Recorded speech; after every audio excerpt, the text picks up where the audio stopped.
ሌላ ጥያቄ አለ? ይቅርታ። ሰላም አለይኩም እሱ ሰላም። አንድ ጥያቄ ነበረኝ በኒካህ ዙሪያ።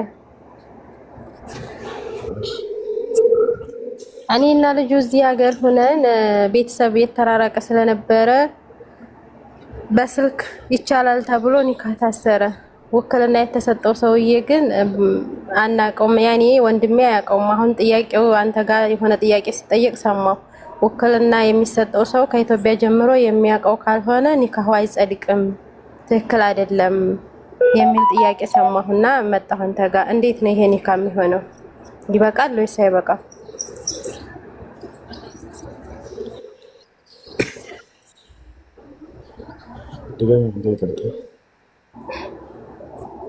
እኔና ልጁ እዚህ ነን። ቤተሰብ ጋር ቤተሰብና ቤተሰብ ለመሄድ የተራራቀ ቦታ ነው፣ በጣም ሩቅ ነው። ስለዚህ እኛ እዚሁ ሆነን ውክልና ተሰጥቶ ይታሰራል የሚባለውን ስንሰማ እሺ ብለን፣ ውክልና የተሰጠው ሰውዬ ግን ወንድሜ አያውቀውም።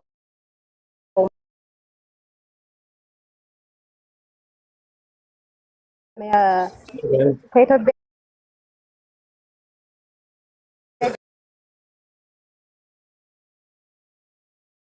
ሰረ በኋላ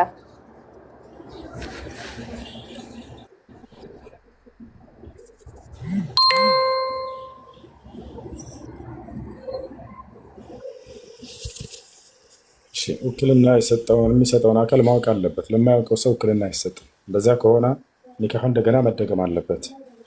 ውክልና የሚሰጠው ለምታውቅ ሰው ነው።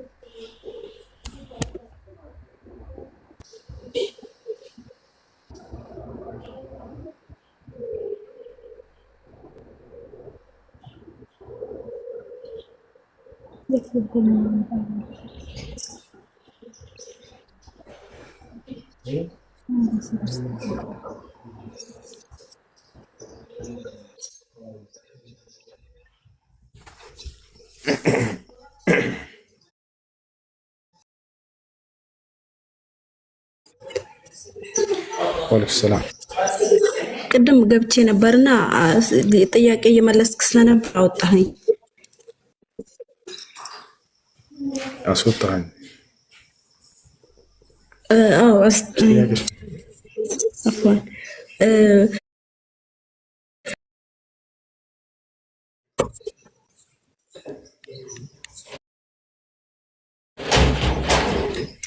እኔ ሙስሊም ነኝ።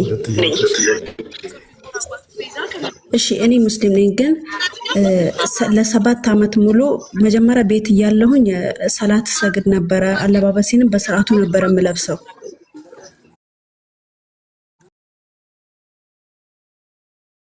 ምናምን ተወኩኝ፣ ሰላቴንም ተወኩኝ እና ብቻ መጥፎ መንገድ ውስጥ ነበርኩኝ።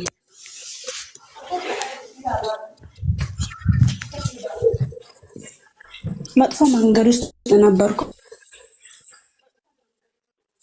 ብቻ የካፊር ጓደኞች ስለነበሩኝ እነሱ የሚያደርጉትን በሙላ ለ7 ዓመት ከነሱ ጋር ሳደርግ ነበር።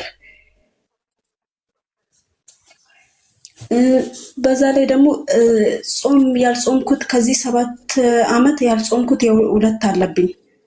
2 ረመዳን ያልጾምኩት አለ።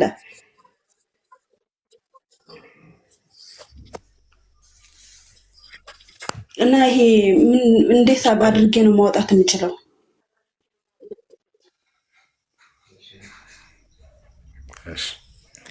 አንደኛ ስላለፈው ተውበት ማድረግ፣ ሁለተኛ የ7 ዓመት ጾም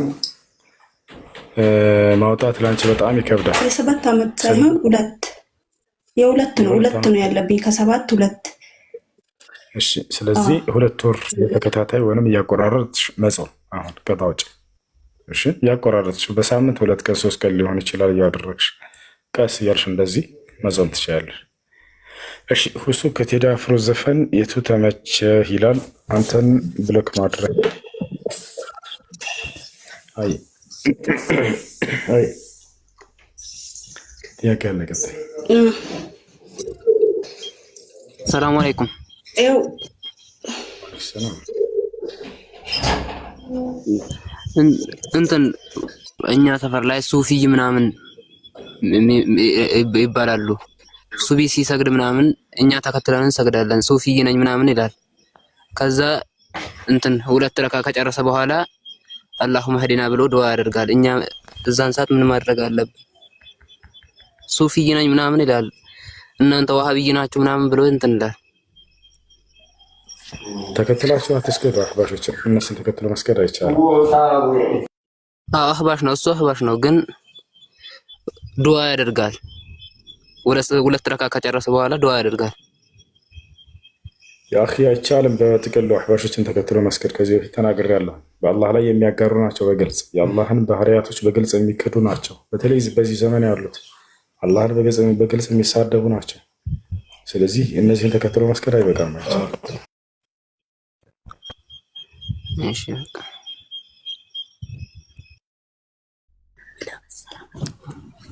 السلام عليكم. وعليكم السلام ورحمة الله وبركاته. እንዴት ናችሁ?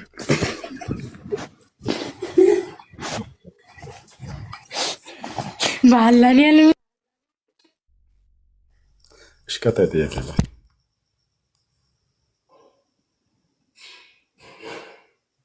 ቀጣይ ጥያቄ አለ። ሰላም አለይኩም። ሰላም ጥያቄ አለኝ። እሺ ባል ሚስቱን ማለት ነው እናቴ ብሎ መጥራት ይችላል? ፍቅሩን ለመግለጽ እንደዛ ሲጠራ ከነበረስ ጨርሽ። እሺ ጥያቄሽ ጨርሽ።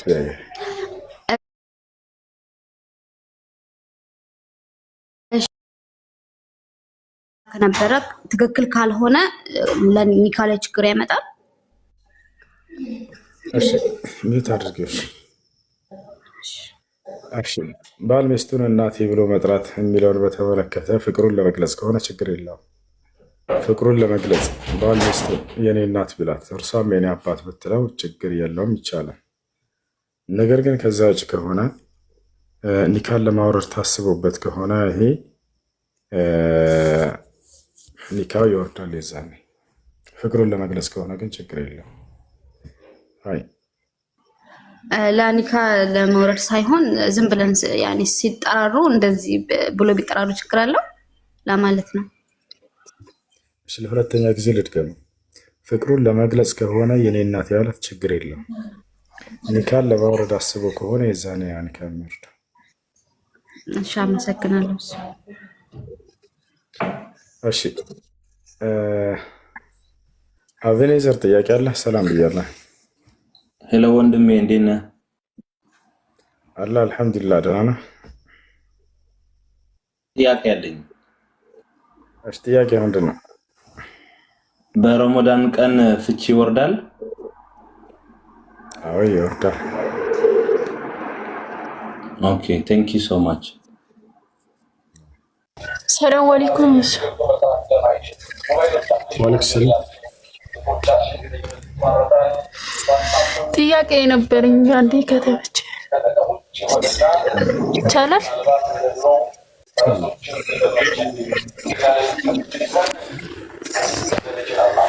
ጥያቄ ያለ ከሚጨው ታረቁና ግቡ። ሰላም አለይኩም ወራህመቱላሂ ወበረካቱሁ። ወአለይኩም ሰላም ወራህመቱላሂ ወበረካቱሁ። ቅድም ጠይቄ ነበር ግን መልሱን አላገኘሁም። የ10 ሰላት ማለት ነው ሱና አለ አይደል? መጀመሪያ ላይ ነቢያችን ሰለላሁ ዐለይሂ ወሰለም ይሰግዱ ነበር፣ እንድንሰግድም መክረውናል። ቃለ ነቢዩ ሰለላሁ ዐለይሂ ወሰለም ረሒመ ላሁ እምረአን ሰላ 40 ቀብለ ልዓስር፣ ከዓሱር ሶላት በፊት 4 ረክዓ ሱና ሶላት ለሰገደ ሰው አላህ ይዘንለት ብለዋል። ስለዚህ 2 እያደረጋችሁ 4 መስገድ ትችላላችሁ። ከዓስር የማይቻለው ከዓሱር በኋላ መስገድ ነው። ነሃ ረሱሉላህ ሰለላሁ ዐለይሂ ወሰለም አሰላት በዕደ ልዓስር ሐታ ተግሩበ ሸምስ የሚል ሐዲስ አለ። የአላህ መልክተኛ ነቢ ሰለላሁ ዐለይሂ ወሰለም ከዓሱር በኋላ ፀሐይ እስክትጠልቅ ድረስ ሶላት መስገድን ከልክለዋል። እሺ የኛ ነው። ሄሎ አሰላሙ አለይኩም። وعليكم السلام ورحمة الله وبركاته. لا الله بلا نودها لنا حسين. شكرا شكرا الله يحفظك. مسلم سمع يا نجر بفيديو لا قضانا قدر اسكي اسردا ሙሱ በአረብኛ ንገረኝና ማለት ነው። ሴትዮ ያስቸገረችኝ ታውቃለህ? አላውቅም ወላሂ ገና እየሰማሁ እሺ ቀጥሽ አላውቅም ወላሂ ገና እየሰማሁ ማለት በአረብኛ ከነገርክኝ እሷ ካዳመጠች ትንሽ ልትረጋጋ ትችላለች ብዬ አስቤ ነው። የለም ትለኛለች ሴትዮ። ምንድነው ጥያቄ? የአስር ሰላት አሁን ማለት ነው። አይ አቅርቢያትሽ በአረበኛ ልንገራት። ከአንቺ ጋር አለች? ኧረ ከኔ ጋር አይደለችም። ሪከርድ አድርጌ እንድታዳምጥ አድርጋታለሁ። በአረበኛ ልንገራት። ሪከርድ አድርጊላትና ስጫትሽ። እሺ አይ ስትጀምሪ ንገሪ።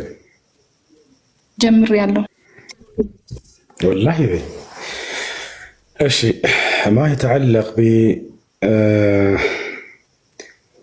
النوافل التي قبل صلاة العصر قد جاء عن النبي صلى الله عليه وسلم ما يدل على جواز ذلك، حيث قال النبي عليه الصلاة والسلام في الحديث: رحم الله امرأ صلى 4 قبل العصر.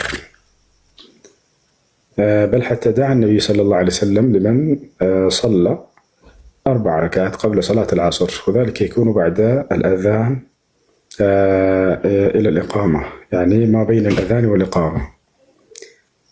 أما ما يتعلق بالصلاة بعد صلاة العصر فقد نهى النبي صلى الله عليه وسلم عن ذلك، وقد جاء في الحديث أن النبي صلى الله عليه وسلم نهى الصلاة بعد العصر حتى تغرب الشمس. هذا هو. السلام عليكم يا مدعم.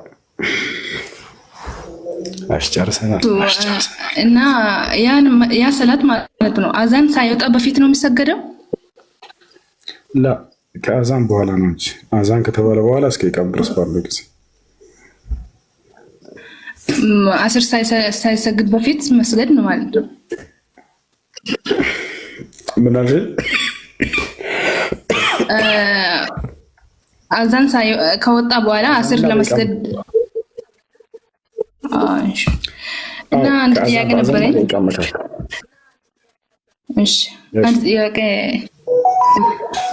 አንድ ልጅ አለችና ማለት ነው ሰፈራችን አሁን አይደለም 5 ዓመት አካባቢ እንተዛልተን ነበርና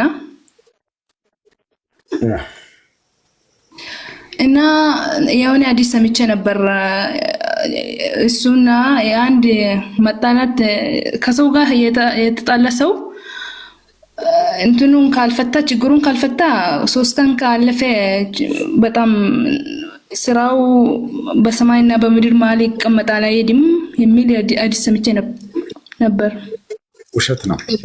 ውሸት ነው። ያው መኮራረፍ ያለ ምንም ምክንያት ስህተት ነው። እሱ ወንጀል ነው። መኮራረፍን ይጠላል አላህ ሱብሓነሁ ወተዓላ።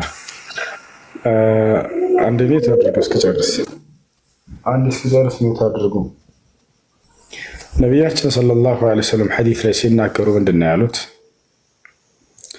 تفتح أبواب الجنة 8 يوم الاثنين ويوم الخميس فيغفر الله لكل مؤمن ومؤمنة إلا لرجلين اختلفا فيقال تجاوزوا عن هؤلاء حتى يصطلحا. ነቢያችን ሰለላሁ ዐለይሂ ወሰለም ሲናገሩ ምን አሉ? ዘወትር ሰኞና ሐሙስ 8ቱም የገነት በሮች ይከፈታሉ። በእነዚህም በ2 ቀናቶች የማንኛውም ሙስሊም ኃጢአት ይማርለታል የ2 ሰዎች ሲቀራሉ። ይህ ነው የእነዚያ የ2 ሰዎች ኃጢአት ሲቀር፣ እነርሱም የተጣሉ ሰዎች አላህ ይላል እስኪታረቁ ድረስ እነዚህ የተጣሉ ሰዎች ኃጢአታቸው እንዳይማር ይላል። ያችሁ አላህ ሱብሓነሁ ወተዓላ መዋደድን ይወዳል፣ መጣላትን ይጠላል። አላህ ሱብሓነሁ ወተዓላ እንደሚምርላቸው ቃል እየገባ ነው። ለተጣሉ ሰዎች ግን ሊታረቁ ይፈልጋል እና እስኪታረቁ ድረስ ኃጢአታቸው ይታለፍ እንጂ ስራቸው ተቀባይነት አያገኝም ያለው ስህተት ነው። ስራቸው ተቀባይ ግን ነቢያችን ሰለላሁ ዐለይሂ ወሰለም ሐዲስ ላይ ሲናገሩ ምን አሉ? ላ የሕጁር አሐድኩም አኻሁ ፈውቀ ሰላስ ነቢ ሰለላሁ ዐለይሂ ወሰለም ብላሉ። አንዳቸው ወንድሙን እንዳያኮርፍ በጣም የተሰበረ ከሆነ ግን እንደው በዛ ከተባለ ከ3 ቀን በላይም እንዳያኮርፍ ብለው ተናገሩ። በሌላ ሐዲስ ላይ ነቢዩ ሰለላሁ ዐለይሂ ወሰለም ሲናገሩ ምን አሉ? ላ ተባገዱ ወላ ተሓሰዱ ወላ ተቃጠዑ ወላ ተዳበሩ ወኩኑ ዒባደላሂ ኢኽዋንን ከማ አመረኩም አላህ አሉ። አትጠላሉ፣ አትመቀኛኙ፣ አትሰዳደቡ፣ አትቆራረጡ፣ ጀርባ አትሰጣጡ፣ የምትዋደዱ የአላህ ባሪያዎች ወንድማማቾች ሁኑ አሉ። ከዚያ ቀጥለው ምን አሉ? ቢሐስብ ምርኢን ሚነ ሸር አን የሕቂረ አኻሁል ሙስሊም አሉ። አንድ ሰው መጥፎ ለመባል ሙስሊም ወንድሙን መናቁ በቂ ነው አሉ። አያቸው ነው። ስለዚህ አትናናቁ ነው መልእክቱ። ይህ ነው። እሺ ጥያቄ አሁን ማለት ነው እኔና ልጅቷ ከተጣላን 5 ዓመት ሞልተናል እና ይሄ ወንጀል ይሆንብኛል ማለት ነው። ለምን ተጣላችሁ? በማይረባ በምድራዊ ጥቅም ከሆነ የተጣላችሁ ታረቁ። እኔ ማለት መልዕክት ልኬ ነበርና ግን መድረሱን አላውቅም። አሁን አገር ውጭ ነኝና ልጅቱ ደግሞ አገር ውስጥ ናት። እኔ ደግሞ መልዕክት ልኬ ያለው ግን መድረሱን አላውቅም እስካሁን ማለት ነው። የትምህርት ጉዳይ ነው የተጣላነው።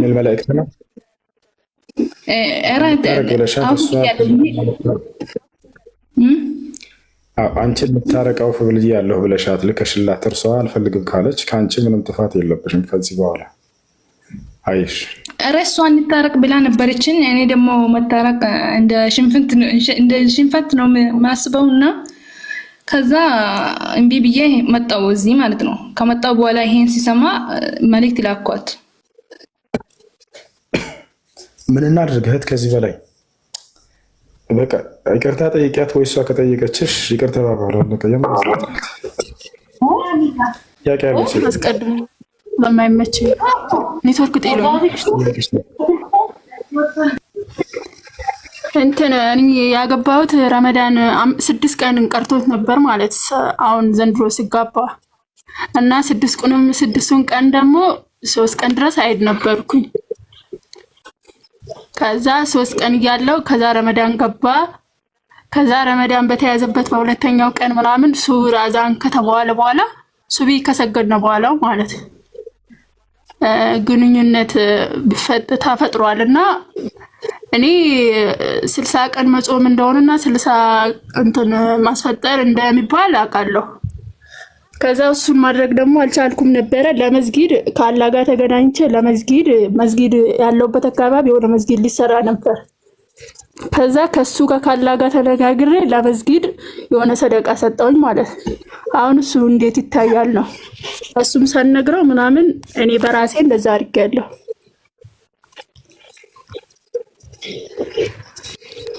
በረመዳን በኔ እንዴት ታያል? ሰማን ሻት በረመዳን በቃ ሱቢ አዛን አለ ሱር በልተን ከተኛም በኋላ አዳም ጨት ረመዳን ቀን ላይ ነው ከሱፊ በኋላ ባለው ጊዜ ነው ግንኙነት ያደረጋችሁት ወይንስ ከዚያ በፊት? አረ ከዛ በኋላ ረመዳን ላይ ማለት በቃ ረመዳን በገባበት 2 ቀን ለረመዳን 5 ቀን እያለው ነበር የተጋባ ነው። ግንኙነት ላይ የወደቃችሁት ከሱብሂ በኋላ ነው ወይንስ በፊት ሌሊት ላይ ነው? በፊት ነው እንጂ በፊት ሱር ከበላም በኋላ በቃ ሱቢ አዛን አለ በኋላ ሱቢ አዛን አለ አዛን አለ ሰው ያለ በቃ አዛን አለ። ረጋ በይ አዳምጪ። መጀመሪያ ሰከን በይ እህት አዳምጪ። እሺ ይድገምላት ምለውም 50 ጊዜ ደገምኩት።